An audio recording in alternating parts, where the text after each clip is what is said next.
Have you ever heard or seen something and thought to yourself, how did they think that up? The truth can be stranger than fiction. At one point, people believed that you must stop all clocks and cover all the mirrors or a soul would be trapped forever. From black cats to voodoo dolls. Is there any truth to it? Or is it all just superstition?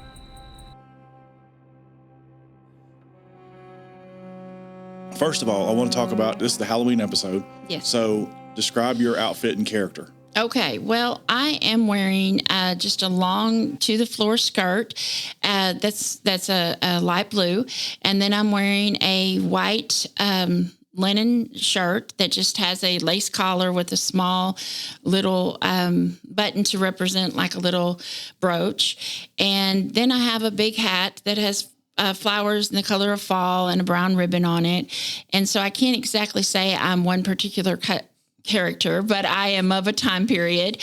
And so it's kind of a working costume. It's just if you can think Little House on the Prairie without the bonnet, is kind of that. My name is Amy Jones. I work for the Department of Arkansas Heritage. I am the Director of Capital Zoning. And if you don't know what that is, that's okay. But if you do know what it is, you definitely know what it is.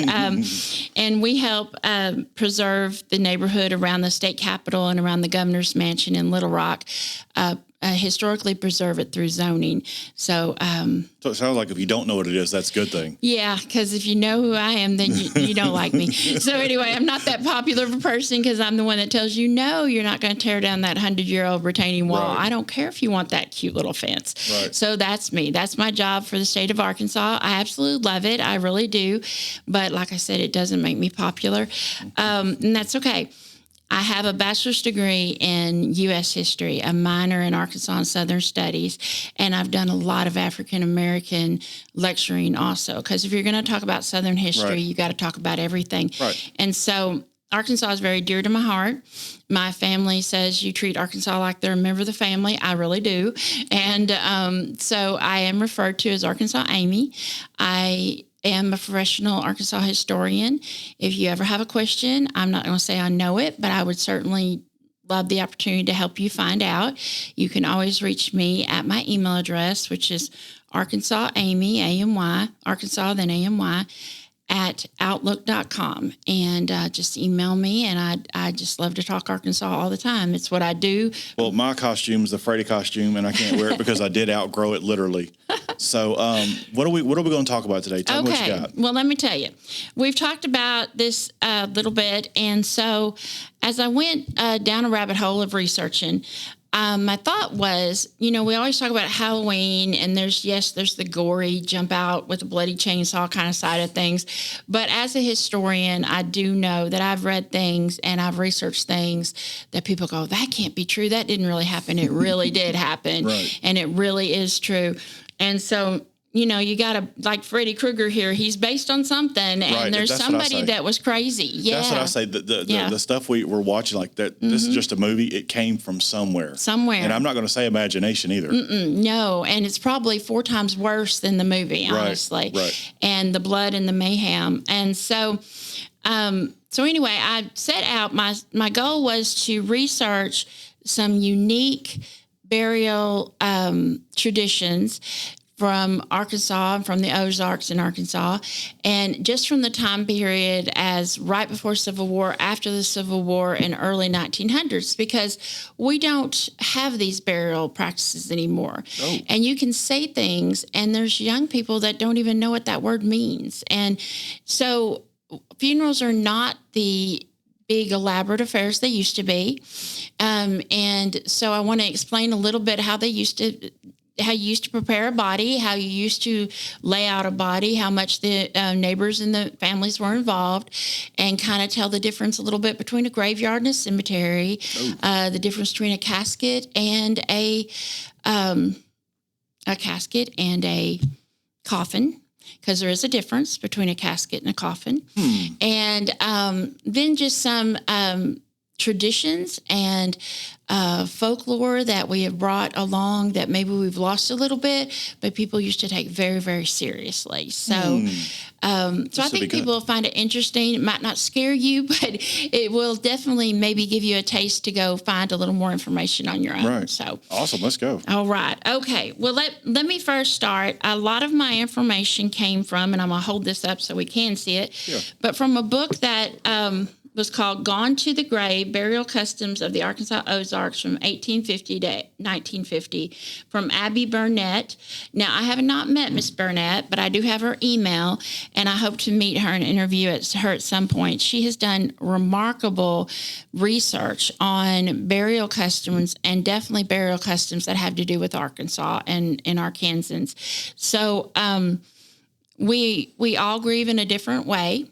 However, we don't grieve. I think a lot of times we don't grieve to the extent that we did after the Civil War, that sort of thing. If you know anything about right after the Civil War, of course, the Civil War was a terrible tragedy, and people lost like every male member of their family. It was just like senseless. I mean, just so many people died.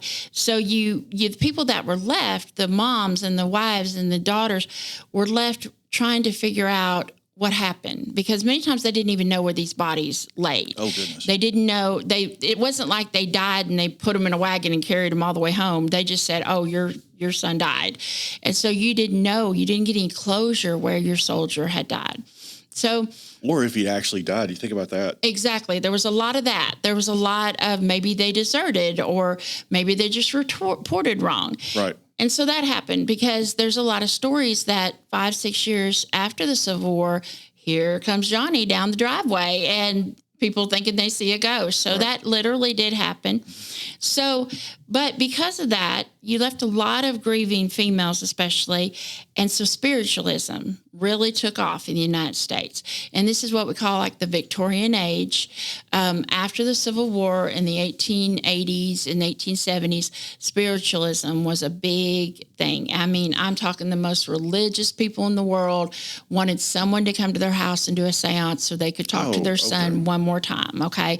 And spiritualism was, people were learning it outside of a religious basis, going, all of this has different signs and meanings, okay? If you saw a certain bird, that was your relative trying to contact you or something. Like the cardinal or whatever. Yes, and so all of these things really ramped up in that time. A lot of Victorian homes, not just in Arkansas, but everywhere, were actually built with seance rooms.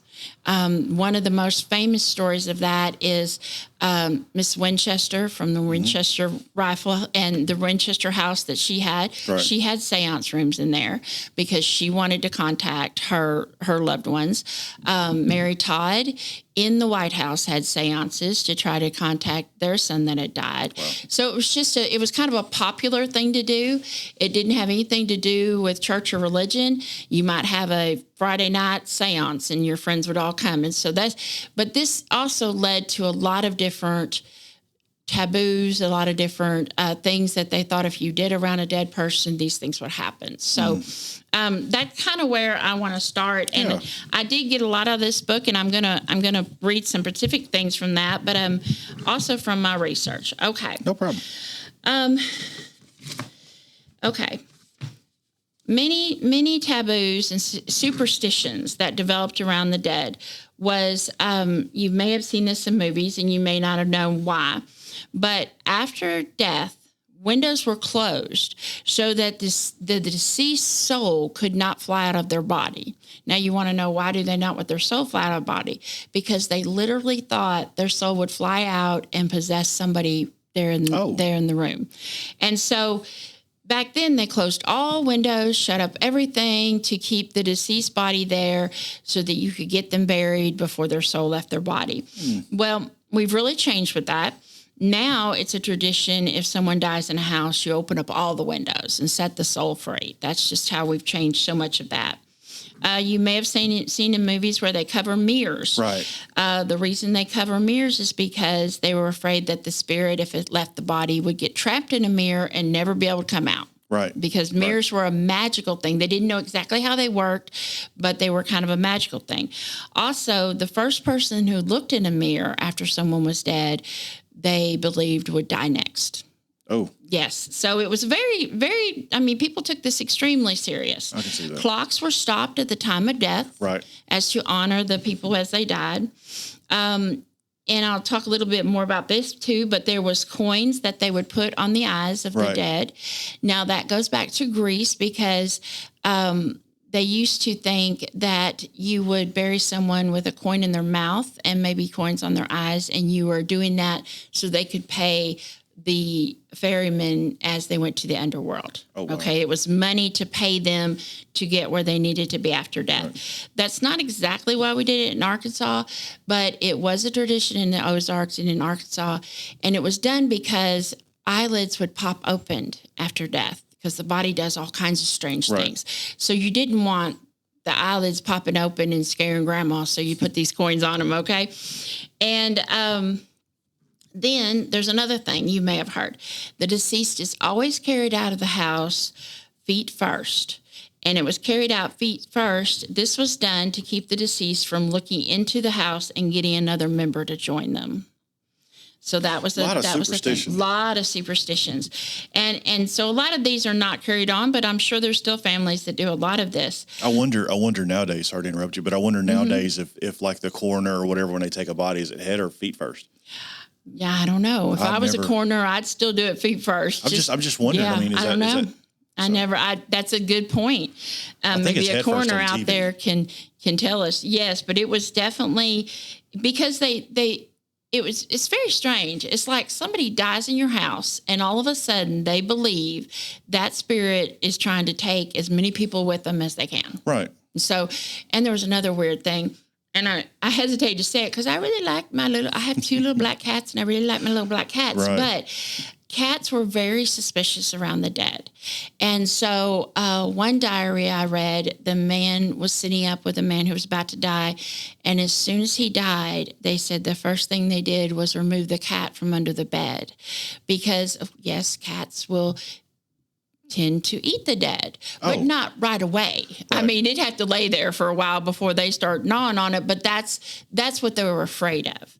And they didn't believe dogs would do that. They believed cats would do that. Dogs would do it after 7 days, I understand. Yes, probably. And cats, but it's a superstition. Right. Cats have a certain superstition around them anyway. Right. So that was a very big deal. So that's why. Okay. Yes, it was because, they believed the cat would eat the corpse. And so, that's one of the first things they did is you get the cat away from them completely. Right. The next one is, they had a thing that, and I want to go back to before someone dies, what they did, but after they died, they had because you're going to die at home, okay? Especially if you're in rural Arkansas. Right. You're going to die at home. You probably live on a farm. You probably nearest neighbors miles away. Right. So you've died at home. And so there is a big superstition, there you go, superstition that says you never leave a dead body alone. If you leave a dead body alone, you're bringing a curse on your family and someone else will die very soon. So how do you do that if you died in the battlefield, even Civil War, World War I, World War II? Right. How do you know they didn't die alone? Well, you don't. But if they're at home and they died, you don't leave that body alone until they're in the ground. So somebody has to stay with them at all times. Goodness. It was a big superstition. So if you can imagine someone dies and then they call it setting up with the body. So. Right. So there's a lot of things that were very taboo to not do until someone was actually dead. And one of those was you didn't make their burial shroud until they were actually dead. So a burial shroud is something that was very common back in the late 1800s and even 1900s. It was a garment that looked like a choir robe. It had loose-fitting arms. And so on a lot of gravestones, you will see 2 hands clasped together, and one has this long flowing robe. That means that person is taking their hand out of the living. And you can also see on a tombstone, the hand that they're holding looks dead. So if you ever go to a graveyard and you see two hands clasped together, that is the living letting go of the dead. Oh, okay. And that's what that means. I've seen that before. You've seen that, yes. And Right. so, but that's what it means. And it was a very big symbol. And so if you were watching over the dead, you would do your very best to never go to sleep. Somebody had to be awake at all times. I wouldn't sleep either. Everybody, well, it was very common though, and everyone participated in watching over the dead. I mean, children participated in this. Everybody participated in this. Goodness. And those that watched over the dead were instructed to cover their mouth if they yawned, because if they yawned, the spirit might jump in them. I wonder if that's where that came from. It certainly may have come from that. That's where we get those kind of things. Then also you wanted to cover the deceased with a sheet. It was another way to protect the living from getting possessed by their soul. So you see how we were so into the soul possession, especially that after sheet's going to Civil War. stop it. Yeah, that sheet's going to see it. And all family pictures were turned face down. So you've covered your mirrors, you've closed your windows, and you've put your family pictures face down, just so that nothing jumps into those pictures. So there was a lot of that going on, and but let me go back to let's just do a scenario. Okay. And I will say I got this from Miss Bennett. She gave a scenario which explained a lot of things. So let's say that you're in rural Arkansas. You live on a farm, and you're the dad, and my name is Jones, so let's just call him William Jones. William Jones is the farmer, and he's the dad, and he is very sick. So, but that doesn't keep the farm from going. You still have animals to be fed. You still have things to do. So if somebody is on their deathbed and they're about to die, you immediately... the neighbors just form a sit by them vigil, okay, to make sure the family didn't have to sit by their bed, okay, because the family still had to have income, still had to run the farm, still had to work. So, but the person who sat with the person right before they died, they would give them medicine. They had to dispense the medicine in the right way, because if you think about it, we didn't have pharmacists that had compound drugs and all that. Then they might put strychnine in these medicines. They may put poisons of some arsenic were in some medicines. Right. And so if somebody gave the wrong dose, then they're dead sooner than they need to be, you know. So even children were called to sit with the sick, okay? So the other job of this person sitting with the sick was to notify the family if they felt like it was about time. So if the family, because the family went about their normal day, like they went to sleep at night and everything. So you just have somebody over here in a room, one of your neighbors, maybe somebody you know very well, maybe somebody you don't from your community. And in the middle of the night, they were supposed to wake up the family if they thought that the loved one was going to die. Because again, you want your family around. You just don't want them to open their mouth. You just don't want spirits jumping on them. But it's a curse to not have them there with you.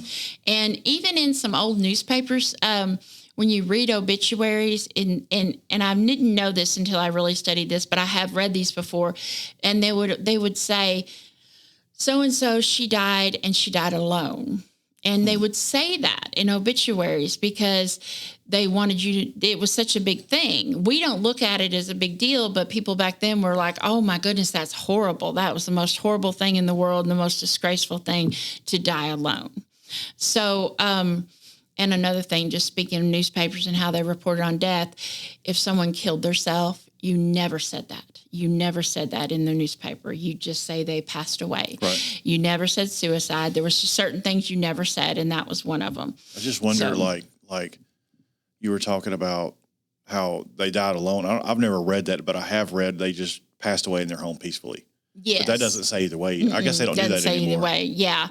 And so if you're living on the farm and you die, then probably you have a minister who comes around maybe once every 6 weeks. A lot of people didn't have their own ministers. You know, that's where we got the Methodist circus riders, because they couldn't have their own church. So the circuit riders would go around and have church. So maybe you don't have a minister to do the funeral. Wow. So maybe you leave them there and let them sit up in the house until you have a minister. Golly. Or let's say it's January in Arkansas and the ground is frozen. Right. You set them up until you can dig that grave.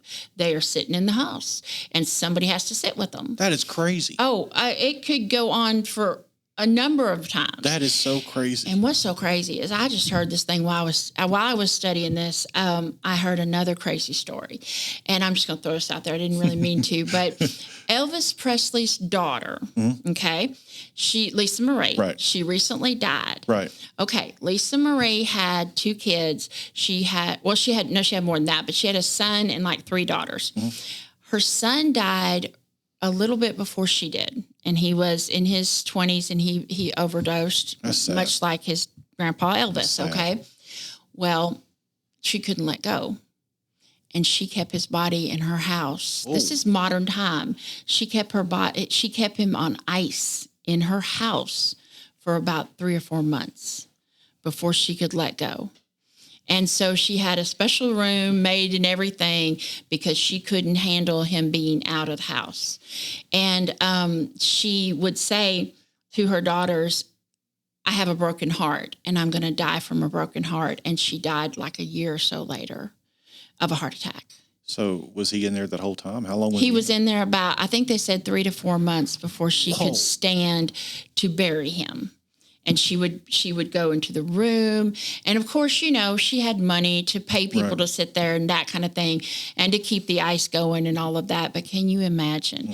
And there was one time that she wanted a hairdresser to dress him or something for the burial. And there's a story that she actually took the man and showed him.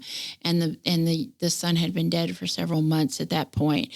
And so this man said, you know, I just respectfully said, okay, yes, ma'am, we'll do how you want it to do.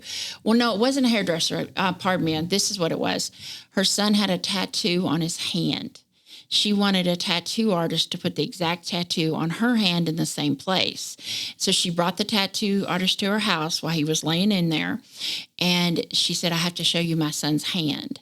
And so she takes this tattoo artist and shows her son's hand, who's been gone for several months. Right. And he actually said, okay, I can do that. And he actually put the same tattoo on her hand. But see, that's a modern story of what happened back then. Of what happened, but you can see where the emotion can get people carried away. You can see where things can happen where you're like, I can't let go of them. Right. Especially if you're that connected. That's so sad. It's very sad. And there's one story in this book, and if you want to know all kinds of details, this is a great book to have. But there's one story in this book about a woman who died. I believe she was in Jefferson County in Arkansas. She died of just being sick. She died. Well, she had been married like 50-something years to her husband, and her husband was not always good to her, but her husband, and she also took care of her husband's every need, okay? And so everyone was like, he wasn't that good to her, but when he died, he said, I can't live without her. And he went to his room, laid down, and had a heart attack. So he died within hours of her. So there's pictures in here about a man who made a double casket for them. And they're both laying in there together. So that's a very rare thing, too. Yeah. And that's something that you're not going to get unless you get a casket custom made. So, that kind of brings me to, let me tell you about caskets and coffins. What? I don't know what the difference is. Well, here's the thing. You go back to that same family that's laid up the dead. Mm-hmm. So if you're their neighbor, you're their friend, even their relative, it was a labor of love for you to build their casket or their coffin. A casket is something that has a lid attached. No, I'm sorry. A coffin is something that has a lid attached. A casket is a lid that detaches, and you have to put it back on. So think about a casket is long and narrow, and the lid pops up. But that's a coffin. A casket, though, many times you see has 6 sides. You know, it's shaped kind of like a body. Right. That's a casket. Yes, and 6 to 8 sides on it, and that's a casket, because that was a lid that came off and you set it against the wall or something. Okay. But a coffin has a attached lid, so that's the difference. So the coffin is not meant to be opened. Well, it's not meant for the lid to be detached. Right. And you usually don't have to nail it down, but you would nail down the casket lid because it's just this piece of wood that you take off and on. And so, of course, caskets were cheaper, but it was a labor of love and respect if you built whatever vessel this person was going to be in, whether it was a casket or a coffin. If somebody, a friend, a neighbor, a church person, somebody that knew them built this for them. So, and because they had to do that in many places, because there wasn't like a coffin store down the street. And it was also known that if you didn't build the coffin or the casket out of love for that person, you're not going to build it as strong as you would if you cared about that person. Well, that makes complete sense. Yes. And so they were afraid of going. You could go to the general store and buy a casket if you really needed one in an emergency. But a lot of times the bottom would fall out of those when they're carrying them, or they'd fall apart, or they had this suspicion that water entered them a lot faster because everybody was scared of being buried where water would come in. Of course, groundwater comes in all the time anyway, but there's a lot of stories of people that say, I want to be buried up on this hill so that I don't get flooded and my body doesn't get water after I guess I'm that was a big deal. It was a big deal. Because, well, they didn't know now you can be just completely sealed and preserved for all time, and nothing can get in there. And you can buy metal caskets and everything. So anyway, that was a big time thing. And it costs more to be buried, not in the flood zone, not in where water's going to get you. So it cost a little more. But anyway, so that was a labor of love to do. So that usually was something your neighbors did. So they're making the casket. The women are making the burial shroud, which is like the choir robe. Right. You've got another group of women scrubbing the body. They would say they would wash the body and scrub it. It was many times said that these people would go to their graves cleaner than they lived their lives. Because if you remember, not everybody bathed all the time back then. Right. So they would scrub them from head to toe. A lot of times they'd shave a guy or cut his hair and make him just look as presentable as they possibly could, because you didn't have a funeral home down the road. Plus, this was all supposed to be a part of the family caring about this person. Right. So these process took a long time. It took a lot of planning for it, and it took a lot of time. And in the middle of this, you still have people that are barely getting by, barely working to hand to mouth. So it was a very big deal. However, also the graveyards in Arkansas, many people from Arkansas will know this custom. It's pretty much a Southern custom. Decoration Day. It's not really something they do in the North, but in the South, we do Decoration Days. You ever heard of Decoration Days? No. Okay.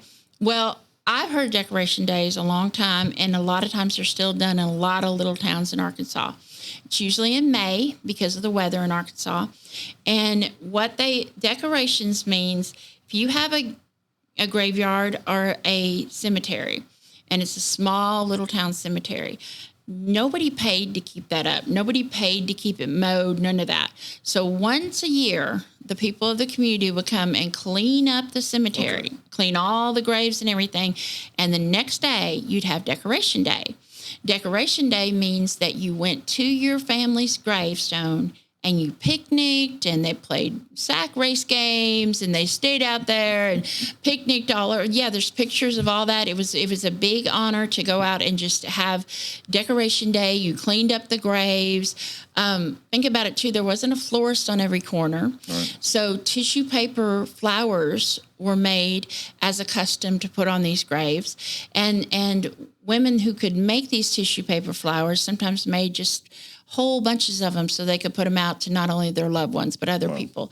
So this was Decoration Day. But imagine the rest of the year, the grass is growing, the weeds are coming. So what do you do if you're going to bury somebody and it's not all clean and pretty?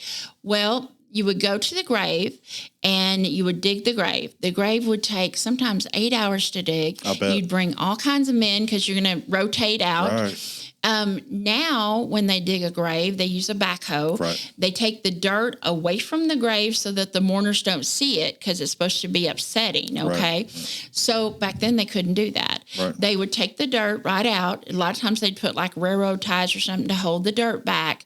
And then as soon as the funeral was done and they lowered the casket in there, they start putting dirt into the grave.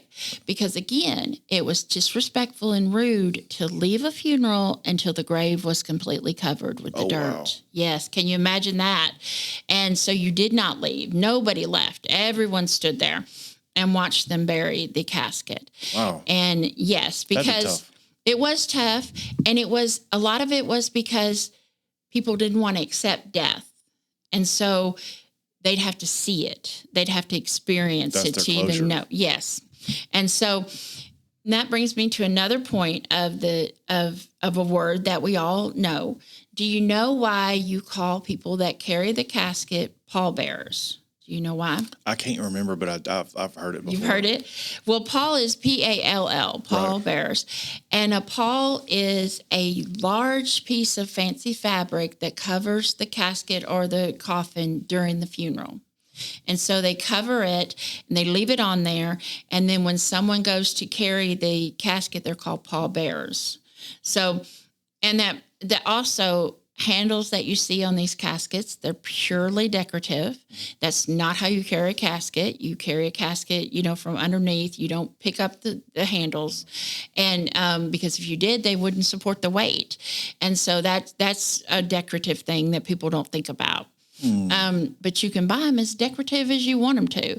And back then, if it was a wooden thing, they may have straps underneath them so you could carry them better. Again, you're not going to have a fancy hearse or even a fancy hearse carriage. You're going to put them in the back of your wagon and take them. Right. And so that happened. But so back to where you're burying this out and the rest of the gravestones are all grown up. They said that the men would come in who dug the grave. They would make a path so that the family could get to the burial site and then walk the path back because they didn't clean the whole cemetery just for your funeral. And so a lot of times these were children. And if this was a child who died, a lot of children died back then very often, it was very common for the children, maybe everybody in the school, little school, would come out to the funeral together, or maybe you come out to the funeral with your Sunday school class. But the children were all encouraged to be there and see their friend. Well, and that's what we do now is viewing at the funeral home. Right. What they did then was the casket or the coffin was opened on the grounds, and before they lowered them in, everybody went by and viewed the body. Children, anybody, everybody viewed the body as a sign of respect. And then they'd close it and they'd lower them down. So, I mean, this was done even as 1910, 1930s. I mean, it was still done this way. I wonder if they like seal it shut of any kind or. Well, if it was a coffin, you nail it. Yes, you nail it shut. So they would have to do that right there in front of the family. Yes. Oh, that'd be tough. Yes, and they said that was one of the worst things was for a grieving mother to hear the nails being hammered into the casket. That'd be horrible. So can you imagine? And so I know we celebrate Halloween and you have ghosts, you have goblins, and a lot of times you have coffins everywhere and everything. These things were very real. Yeah, they somebody back real. then come to today, they'd be like freaking out. Mm-hmm. They'd be like, why are we, there was very much a fear. And they had to live with this. And back then people died a lot younger. A woman might be married 2 or 3 times. Maybe she buried 2 or 3 husbands. She might have had 5 kids that lived, but 6 kids that died. You had to bury every one of them. A lot of times you see tombstones that have a finger pointing up on them. Have you ever seen that? No. Well, you can, if you look for it, you'll find it. And that means that just to signify that person went on to heaven.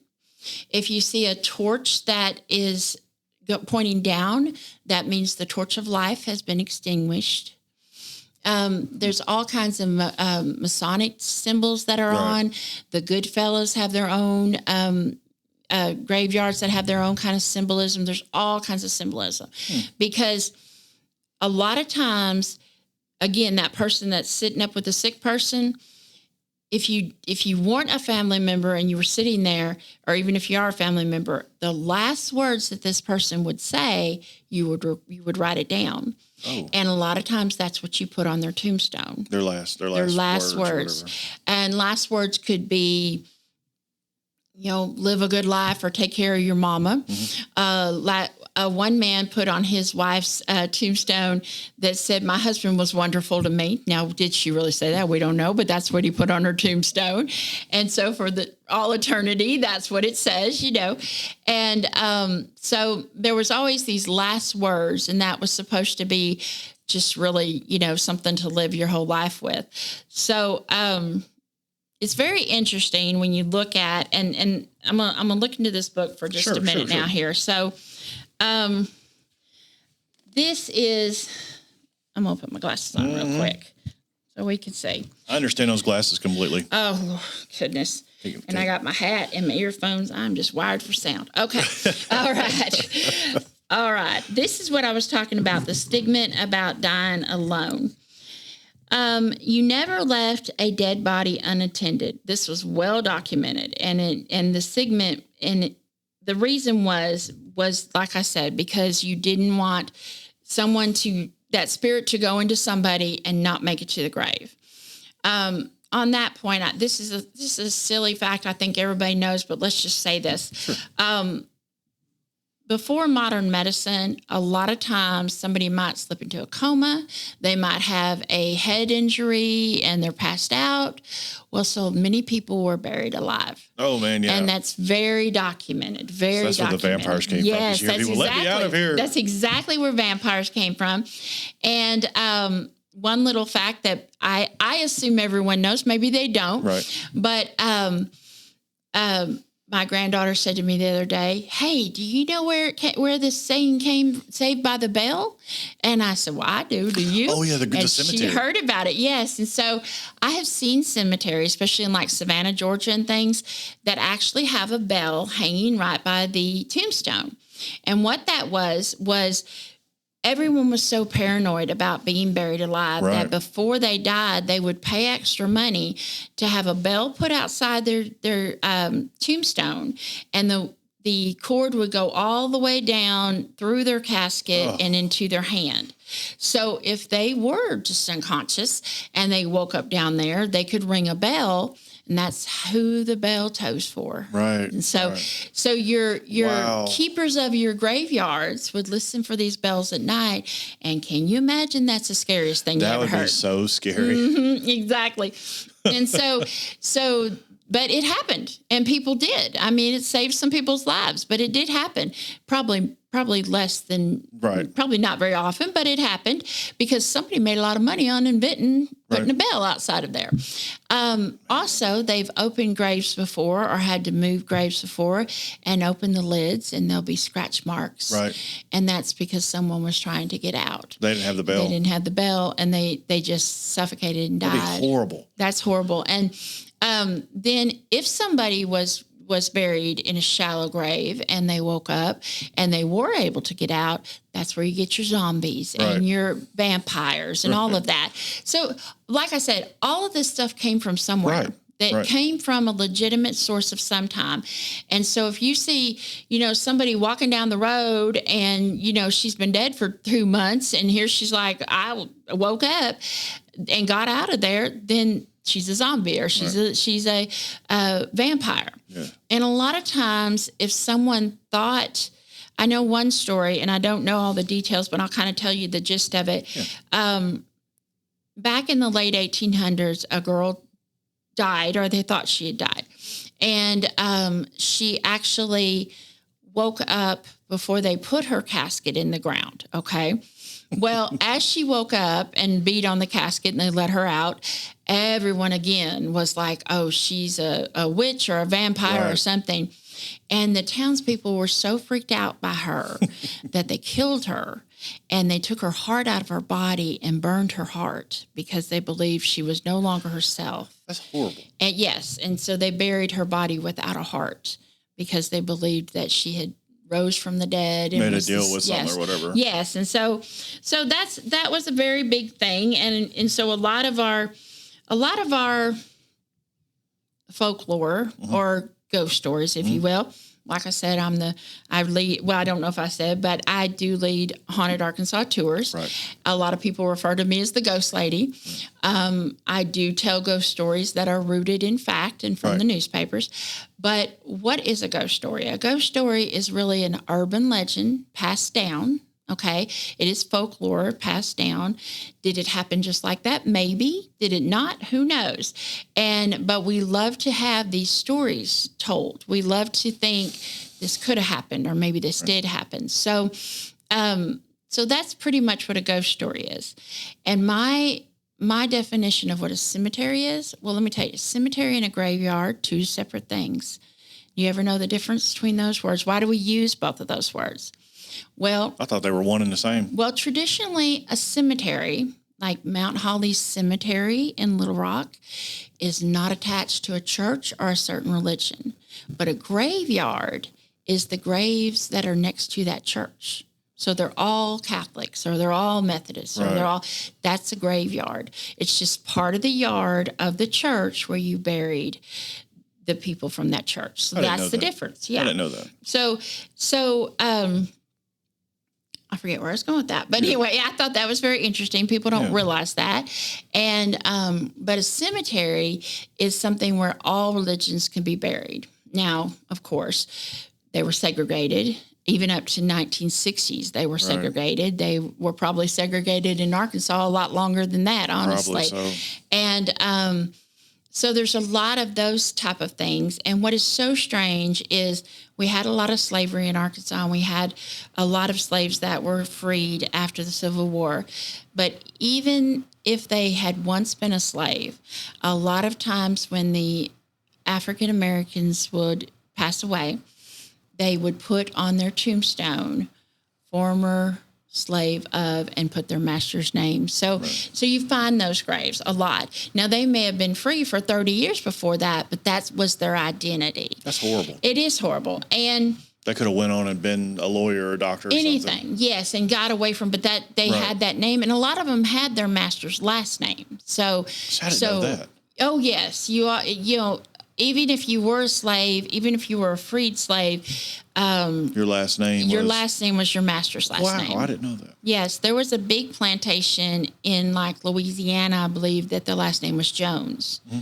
And so there's a lot of Joneses of all kinds of shades and creeds. But there's a lot of people, the names, all kinds of names, Mackenzies and all kinds of things where you're like, where does that come from? That comes from the African American. A lot of times those are their slave names. Right. And so now there's still, there's the Thomas Jefferson and all of his children, and the Jeffersons that are, that came from his affair with his slave. So, the Jeffersons get together and have a big, massive reunion, and you've got African Americans and whites, and they're all from Thomas Jefferson, but they're all named Jefferson also. So now I see. Yeah, so they took the name, they took the last name.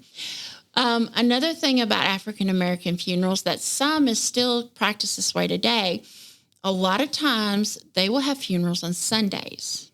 Now, there's a reason for that too, because during slavery times, Sunday was the only day that a slave could go to church or go to a service or have a free day. Sunday was the day. Maybe not a complete free day, but it was a freer day. Right. So if you had to have a funeral, you had it on Sunday.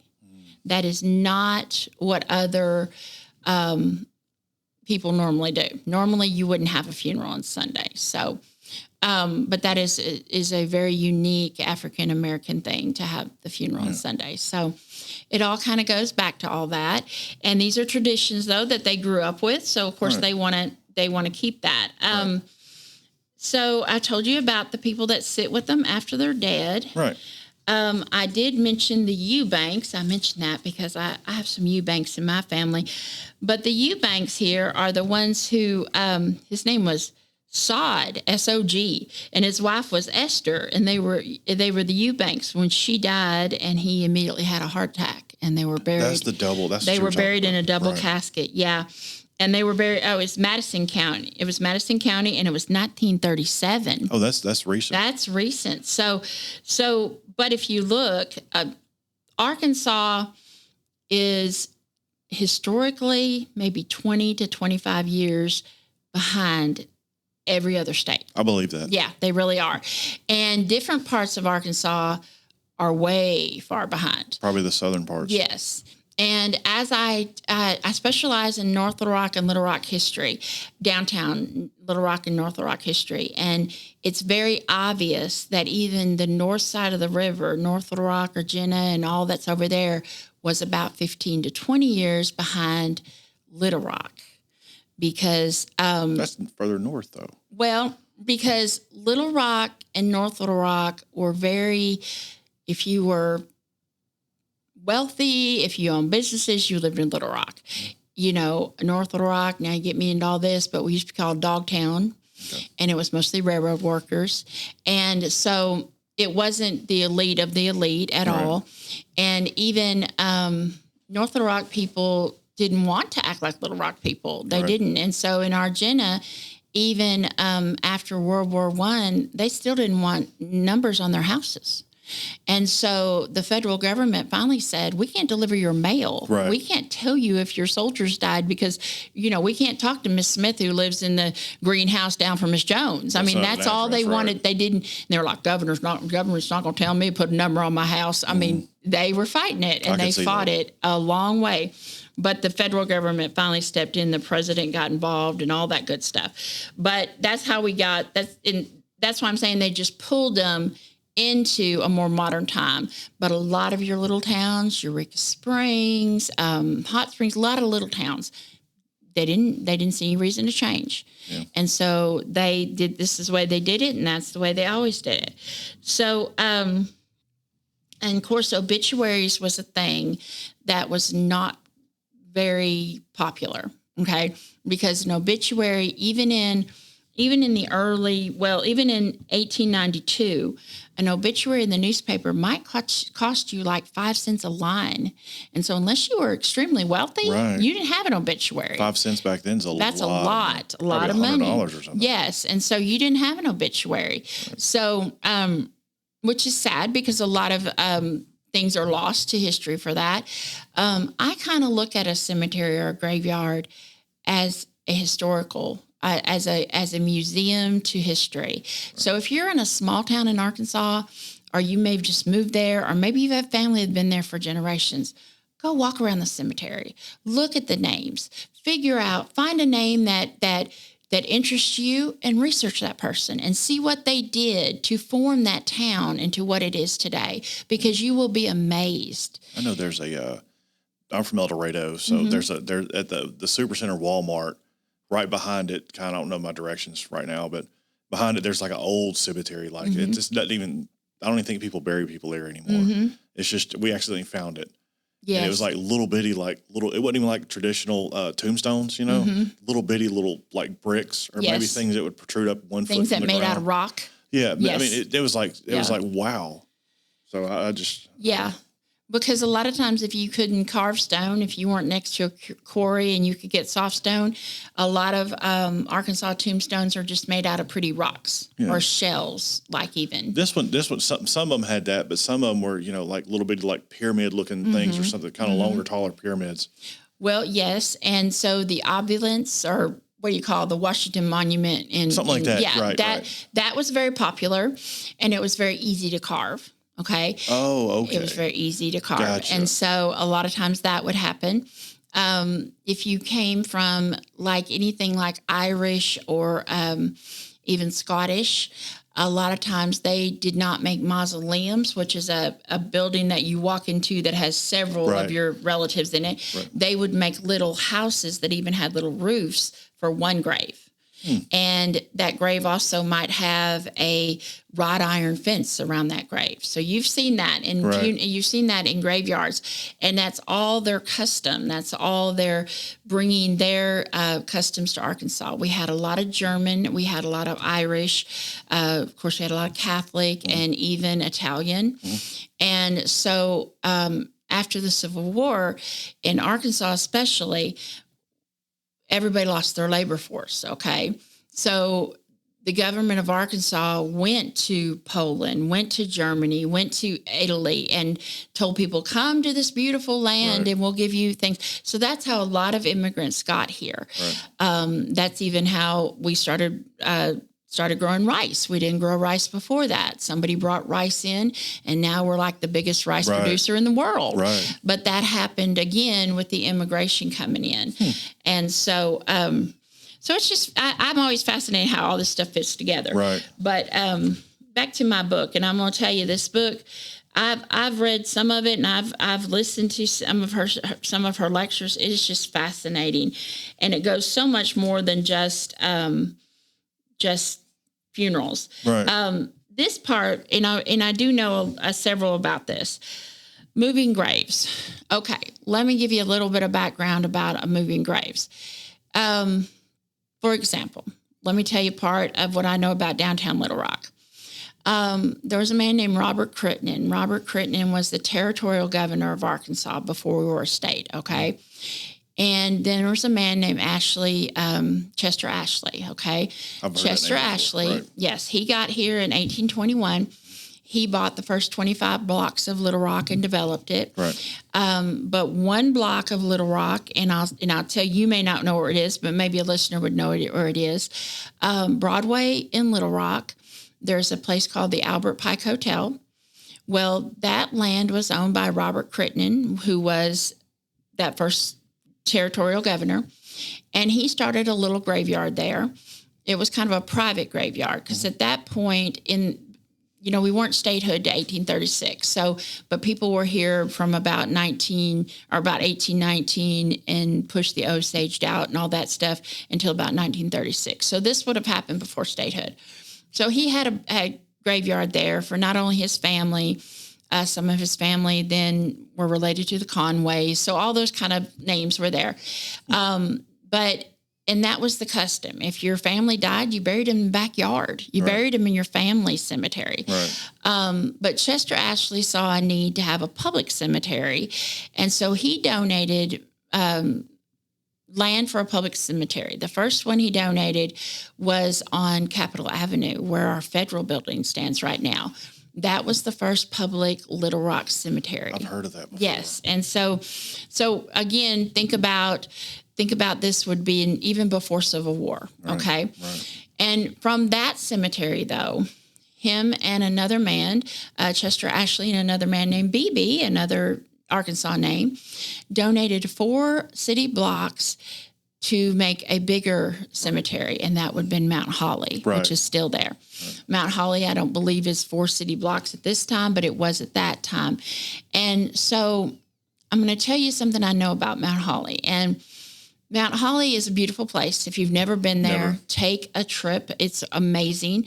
And you can just walk around and read like the first governors of Arkansas, David O. Dobb, who was hung as a Confederate spy. His opulence is there. Worthen from Worthen Bank, their family is there. The Ashleys from Chester Ashley. I mean, it's just, to me, it's like I just walk up and down like it's visiting people. And I'm very fascinated with it because when we were first downtown Little Rock, you go down there now, there's 2nd, 3rd, 4th Street, okay? But when Chester Ashley first laid out Little Rock, every street had a name of a tree, like oak or maple or that sort of thing. So moving to where he made Mount Holly, there's street signs on Mount Holly that have the names of the streets that mirror what downtown Little Rock streets used to be. So I don't know for sure if you lived on Maple and you wanted to be buried on the Maple Row. Weird. I'm not sure if that happened, but you can go out there right now and see the street signs, and people go, "Oh, well, it looks like somebody has an address." Well, it kind of does. And then if you don't know, those used to be the streets of downtown Little Rock. Wow! So that's a pretty cool little fact, but I know a ghost story from there, and I'm going to try to tell it the best I can. Back when it first started, early days, Arch Street ran through Mount Holly, and Arch Street is another street down there off Broadway. So there's a story of a family who went and were having their Sunday afternoon picnic at the graveyard, because that was very common. And so yes, they were out there with their kids and they were having their Sunday afternoon picnic. And they looked up, and coming down Arch Street, there was people walking up and down Arch Street, but there was somebody coming down on a horse. It was a young man that they knew, and a young man that was about the age of their oldest daughter. And they say that he was wearing a brown jacket and a blue shirt and a soft hat. Okay, that's how they described him. Well, he's going right through Mount Holly down Arch Street. They hollered out to him, and he disappeared. And so the father noted on his watch that it was 5:30 p.m. when this happened. Not that day, but the very next day, their daughter got very distraught, and a messenger came to the house and said, "Your friend has died." And they said, "When did he die?" And they said he died 5:30 p.m. yesterday. Oh, wow. The same time they saw his horse in Mount Holly. So sounds like something on Unsolved Mysteries. Exactly. And Mount Holly, because it was done in the Victorian age, a lot of times people see people in Victorian clothing. A lot of people hear children. There's a lot of children out there that are buried. A lot of times they'll say they hear children, or they'll see little knickknacks put on tombstones. Right. How did that ever get there? And then it's not there when they go back to look. There's also a story from 2023 that the neighborhoods around Mount Holly, which happened to be capital zoning, part of the neighborhoods I deal with. But anyway, a lady was going out her backyard. She lived she could see Mount Holly from her house. She went out her backyard and trying to call her cat. And all of a sudden she saw a large tombstone that she recognized from Mount Holly in her backyard. Whoa. And it freaked her out. And so she went and got her husband. And by the time she got her husband out there, it was gone. But she said she's seen it and she recognized it from Mount Holly. And that's not the only account of that. Many people around that area say tombstones will end up in their yard, or they see a tombstone, but it's not really there. And then, of course, there is actual tombstones of a lot of times when somebody's building something, they'll come across a tombstone. Right. And, at the Department of Arkansas Heritage, we get those phone calls and say, "Hey, there's this tombstone. We're not sure why this is here." And so there are a lot of places, and we don't realize that these cemeteries, and back to moving the graves, as you move the graves, people were not buried the way they're buried now. So if you went to get a wooden coffin who's been in the ground 30 years or something, there's nothing there to move. Right. You're moving a tombstone if you're moving anything. Right. If you're even doing respect that you're moving anything. I think we talked about the African-American graveyard on 9th Street. Right. Yes. And it's just basically moving tombstones. Right. So if they even do that much, sometimes they just put stuff over them. Albert Pike being built over Robert Crittenden's graveyard is supposed to be one of the most haunted places in Little Rock. So is that, you said, I can't remember how I heard this, if I have it right, but is the governor's house or whatever, the state capitol, yes. Isn't that built on a graveyard? That's actually built on our first federal prison.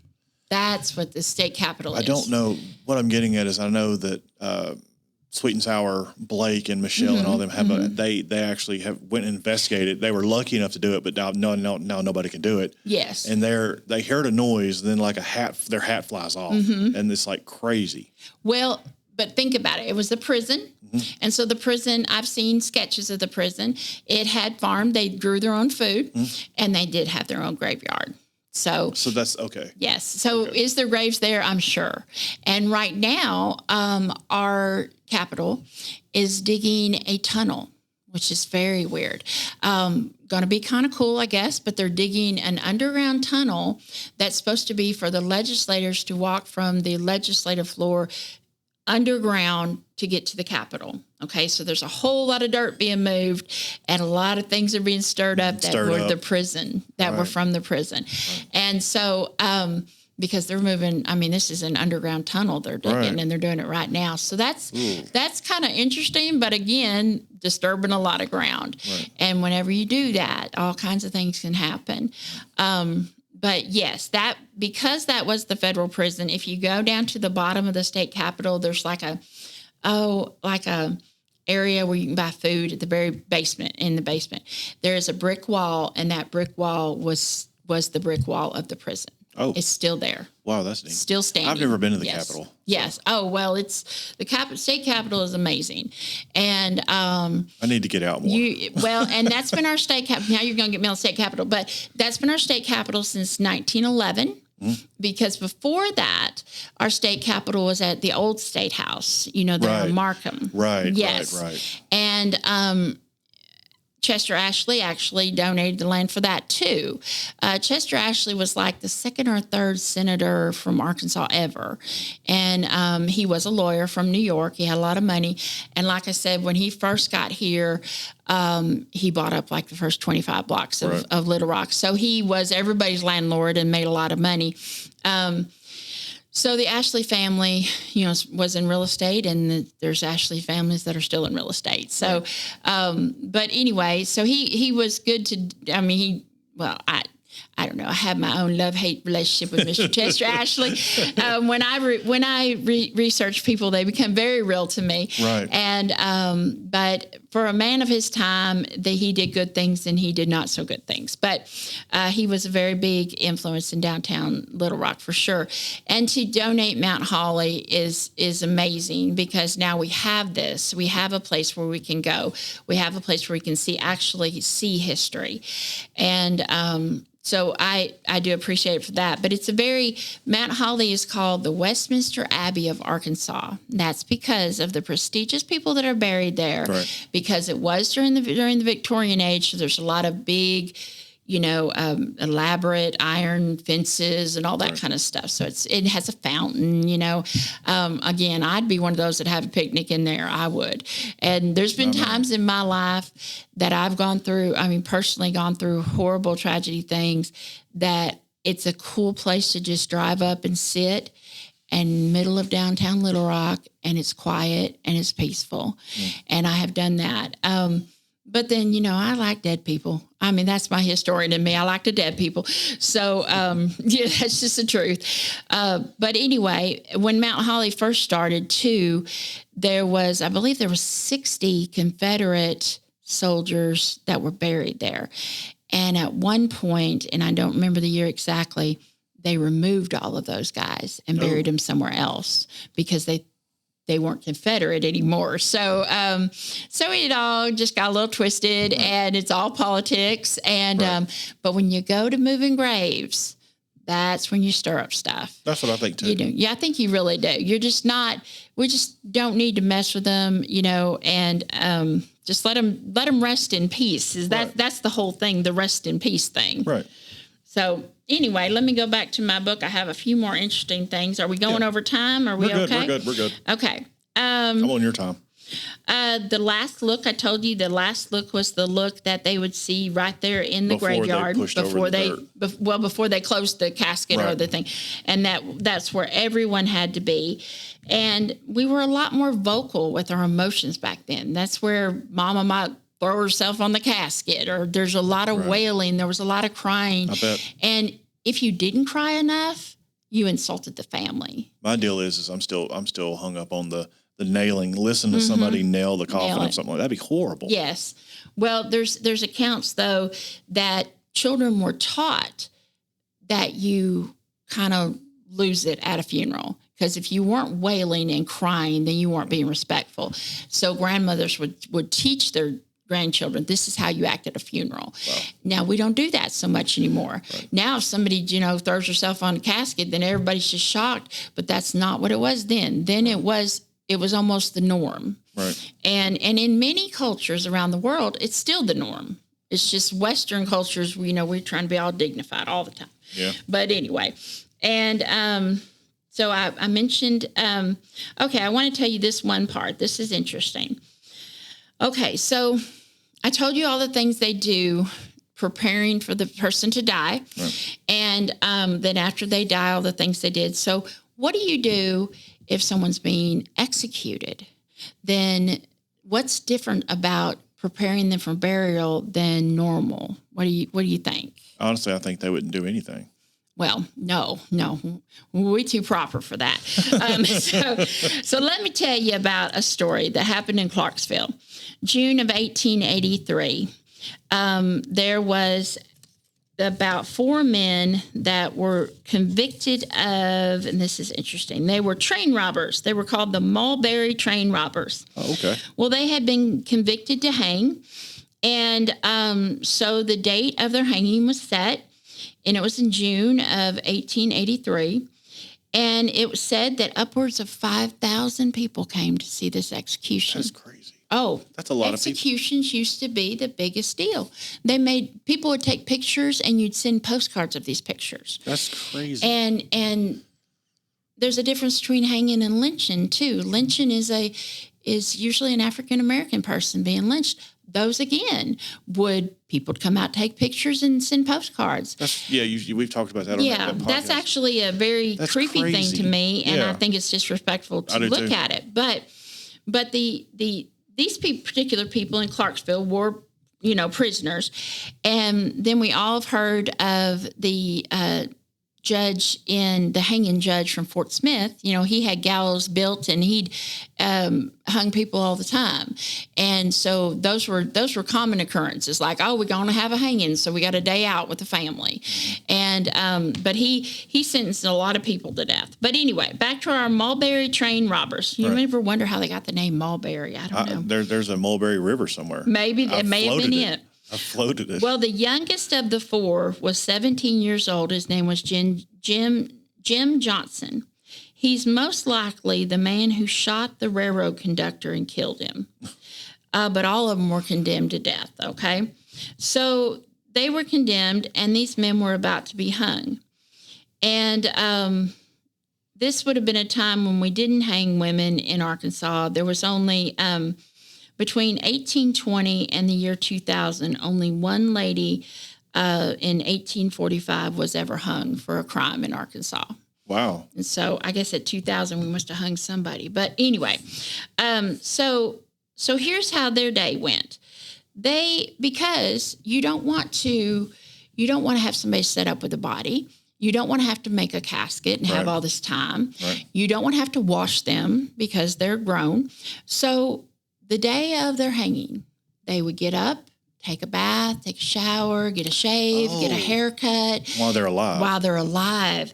They would also get a brand new set of clothes. And it says here that it was popular belief that the hangmen would pay for the clothes, but that's not true. Right. The sheriff had budgets, and the sheriff would buy them a new set of clothes. They would also give them a boutonniere, flower for their lapel, because this is very ceremonial. And I just don't understand. they would have their caskets made. Many times the accused would be put in the same wagon with their casket and told to sit on their casket as they're being driven to the gallows. Right. So another difference between lynching and hanging.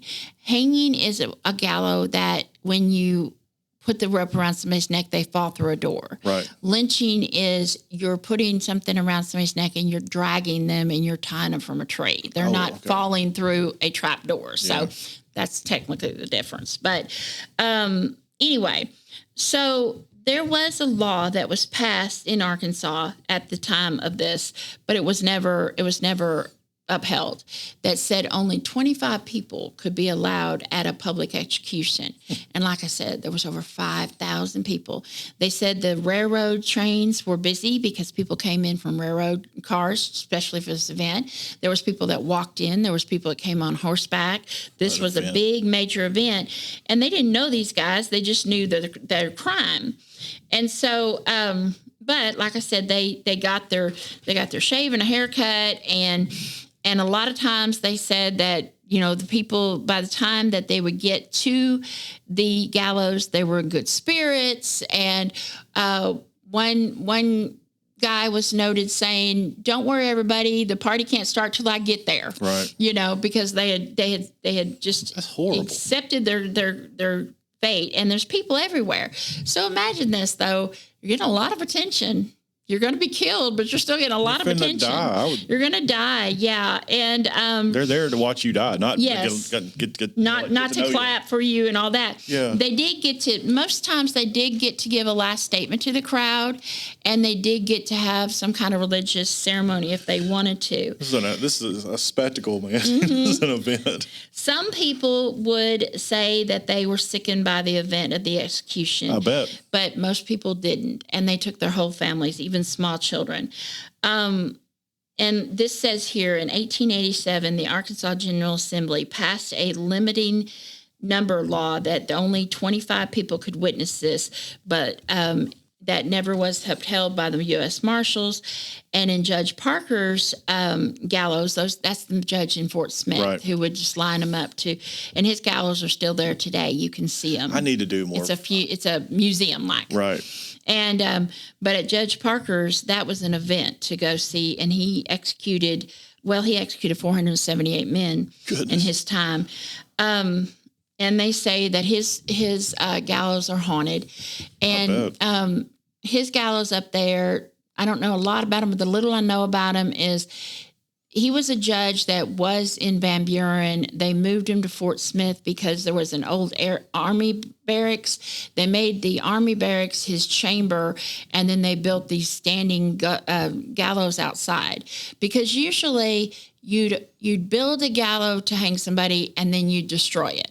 Okay, but Judge Parker was doing it so frequently, they didn't destroy it. And they're still standing there today. Wow. Probably, maybe not the same ones, but in the same spot. Right. So, anyway, but going back to lynching, I found this kind of interesting. Lynching is usually described as a mob of whites hanging a black man accused of raping a white woman. That's exactly how it would say it in the paper. Right. While this is true, but there was many documented lynchings that didn't include any kind of rape or even alleged rape. The word actually comes from Lynch's Law, which was from 1818. This originally referred to the unauthorized whipping or pinning unauthorized guilt onto a slave. Mm-hmm. And that was called Lynch's Law. So now we use, from that word, we got the word lynching. Gotcha. So that's the difference between hanging and lynching. So I just thought that was kind of interesting. So anyway, I think we've talked about a lot of this, a lot of this folklore. One thing is, I did tell you there's a lot of things, and you go to a graveyard, you see a penny. You know what a penny means on a grave? Well, you can see those even today. That was a respect, and you'd bring it to your loved one. So a lot of times you'll see graves that have pennies. Sometimes in Arkansas, some of these homemade gravestones have pennies actually in the cement. Oh. And some people still make homemade gravestones. I don't understand what it's for. It's like to help the person in the next life. There's a little bit of money. I don't think they would need. I don't think they would need our money. They don't need our money. No, I just don't understand. But it's just a tradition, right? And also a lot of shells, which meant you were thinking about them. That was left on a lot of gravestones. Gotcha. Of course, now in a graveyard we leave everything in the world, and you're leaving stuffed animals, and you're leaving balloons, and you're leaving all that stuff. But back then it was what they had. And I've even seen a graveyard in Austin. There's a graveyard in Austin that's right off of Highway 5, and there is some of these homemade tombstones that have marbles in the cement, and has pennies, it has shells. Wow. And it's from that person died in the 60s. Wow. But it was probably somebody that couldn't afford to pay a whole lot for it. So it's made out of cement, and they just stuck little things in the cement. So that was very common because, of course, we are in a very poor state. We already talked about Declaration Day. And again, I want to say Gone to the Grave by Abby Burnett. Right. I think you can get this book online, but I actually got this book at Barnes & Noble. But if you go to the library to look at this book, it's usually only in the reference section, because I went to several libraries, and it was in the reference section, so you couldn't take it home. Gotcha. Well, I'm kind of a book hoarder. I had to have my own. So anyway, but that's, if you have any questions, I probably know more than I told you. So if you got any questions about burials or ceremonies. I'm good with that. Okay. I'm putting myself to where I'm hearing that nail hit the coffin. That just really wow. Well, and a lot of people. And the bell, it's and the like, bell. and being in the cemetery at night, hearing a bell, but being a little kid, seeing their mom or their dad in a coffin and hearing those nails, that would be rough. Well, and also if you thought you saw a ghost, okay, after your loved one dies and you think you see them as a ghost, that means they weren't buried properly. Somehow their spirit got loose and didn't make it to the other side. So again, that was a terrible thing. You didn't want that. And so that's why they were very careful about that. But that's kind of where the ghosts and the ghost stories came to, is that was obviously somebody that was not laid to rest properly. Or they just knocked out, concussion, whatever. They weren't even dead. Right, right. So before we stop, tell me about a little bit about your tours, and how people can go to the tour and the dates and all that. Okay. If you don't mind. Well, you can go to our website, which is Haunted Arkansas Tours. HAT for short. It's so funny. We have a little ghost and it says HAT, but Haunted Arkansas Tours, we have a website. You can see our dates. We're usually seasonal between about mid-September and sometimes the first week in November, but mostly Halloween's our big ending point usually.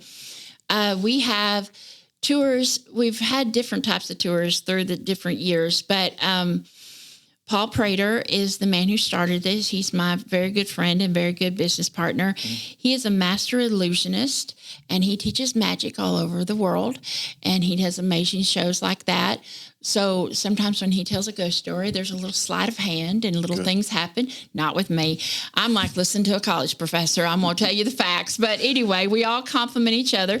But I actually run the Walking Haunted Argenta tours. Argenta is the name that North Little Rock used to go by. So when you say Argenta, it's what North Little Rock was before it was North Little Rock. Okay, I didn't. So yeah. So when you come on our tour, then I tell you how we got that name and where we got it and how we did it. And we talk a lot about the Trail of Tears because we start at the one place in Central Arkansas where the most deaths happen from the Trail of Tears. So anyway, you can go on there and find our different dates. There's the walking tour of Argenta.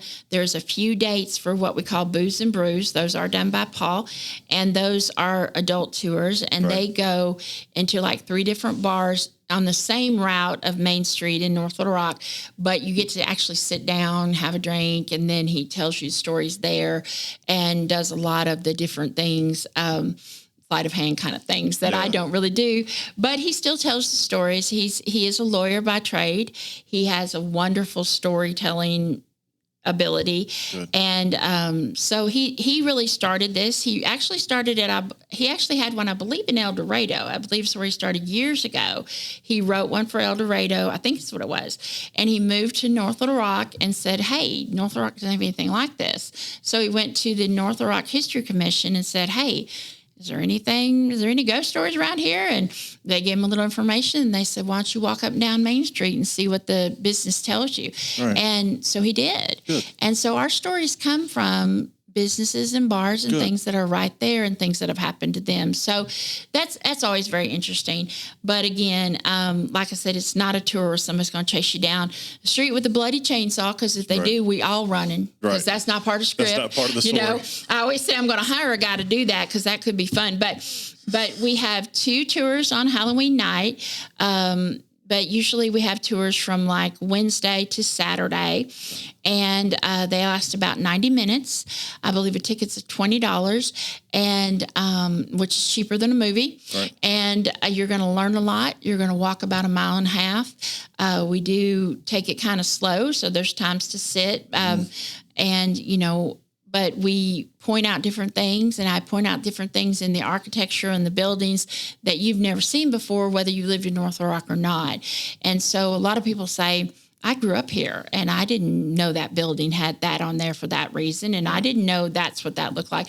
So it's very educational, and then you never kind of look at Argenta the same, because I let you know the people that did start this. And that's really how I think every ghost story should be. Now, whether you believe in ghosts or you don't believe in ghosts, it's it's telling the story. Right. It's oral history is really what it is. It's how we conveyed history before even written language. So it's very old human tradition. And that's why I believe people like to hear it. Like most people that want to hear a ghost story, they're looking for a story. They're not looking for she was cut into a million pieces and now she's blood and gory. Right, that's what I say. There's a few of those, but that's okay.